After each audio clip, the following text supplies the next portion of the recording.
Let me ask Ayub Abdikadir from Kenya for the next question. Ms. Ayub. Oh, yeah, Ayub. Thank you, Mr. President. Thank you. One question, and this is on Haiti. President Biden, Kenya is rather doing the heavy lifting in a turbulent region, Somalia, South Sudan, the Democratic Republic of the Congo. Washington, as you have mentioned, has committed millions of dollars for the cause in Haiti. Isn't it ironic that while America is ending its forever wars in Afghanistan, the latest in 2021, under your leadership, when you withdrew troops from Kabul, and that you're committing Kenya to another foreign wars 12,000 kilometers away from Nairobi? I mean, why the discrepancy, why the dichotomy? While you're ending your forever wars, overseas wars, yet you're committing Kenya to Haiti. Can you explain that? Very easily. There's a reason why Afghanistan has been known as the graveyard of empires. The likelihood of anybody uniting Afghanistan is highly, highly, highly unlikely, number one. Number two, there are ways to control ISIS other than occupying Afghanistan. It was an unnecessary need. Now, with regard to Haiti, Haiti is in an area of the Caribbean that is very volatile.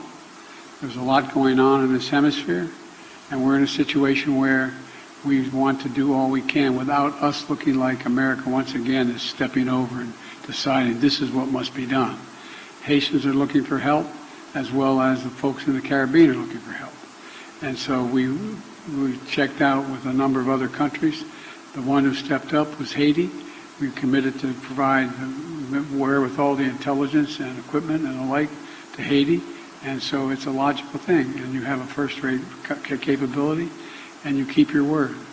That's an important dynamic.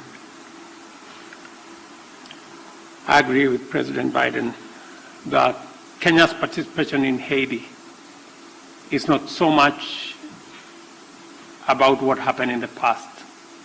It's about what we believe in, the peace and security of humanity. And we don't find that the U.S. is committing Kenya because the U.S. cannot commit Kenya.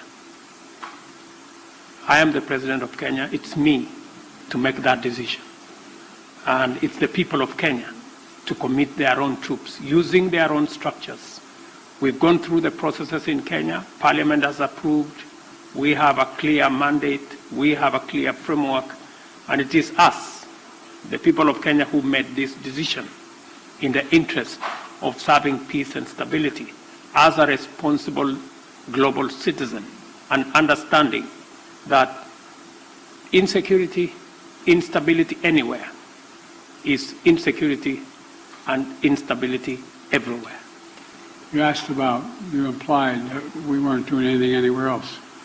Well, we're kind of occupied around the world, but we're also engaged in Congo, in the neighborhood. And, you know, we're going to continue to help alleviate human suffering there. The United States is the largest humanitarian donor, providing $375 million in humanitarian funding just this year, including support for more than 6 million displaced people from the DRC. So we are engaged in more than one place. Follow up to my president, Dr. Ruto. You said that Kenya is committed, and in your Carter speech in Atlanta, you said it's based on humanitarianism, helping Haiti out.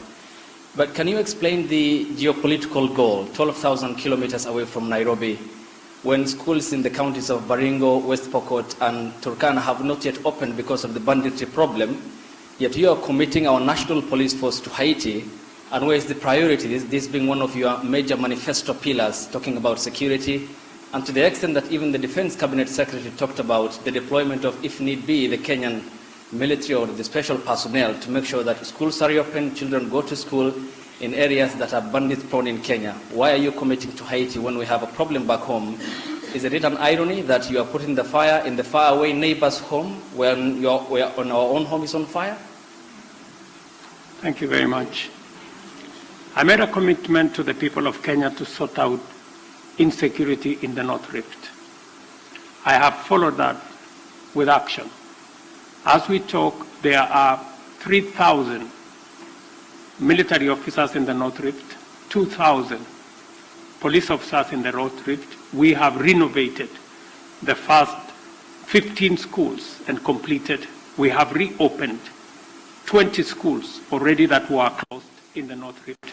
And that exercise is ongoing. We have made tremendous progress in making sure that we create security at home, but that does not take away our responsibility. Even as we were deploying troops and policemen in our own country, in North Rift, to sort out the banditry problem, we still deployed 1,000 troops to DRC Congo, because that is our neighborhood. We have 5,000 troops in Somalia, because equally that is our responsibility.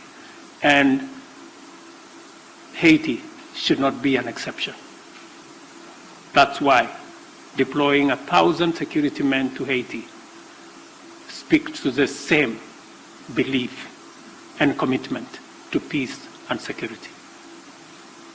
President Ruto, the mission that Kenya is about to lead in Haiti is obviously a support mission that is well known, but the fact is that Haiti's national police have been internationally funded and trained for some time, and nevertheless have obviously failed to beat back these gangs.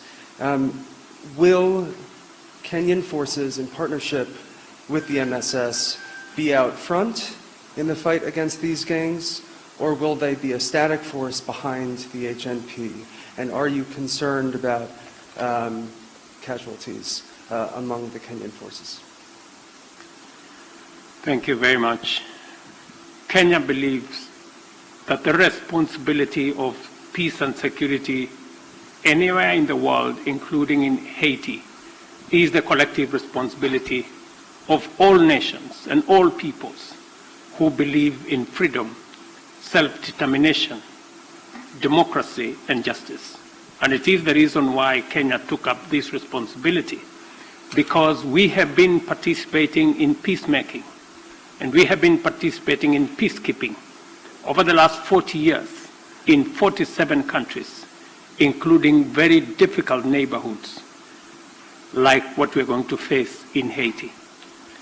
We are going to take up that responsibility alongside the Haiti police, and we have clear modus operandi, how we are going to relate with the situation on the ground that has been agreed under the United Nations framework. So we are looking forward to this deployment because we believe that the women and children in Haiti deserve peace like all other women and children and people around the world.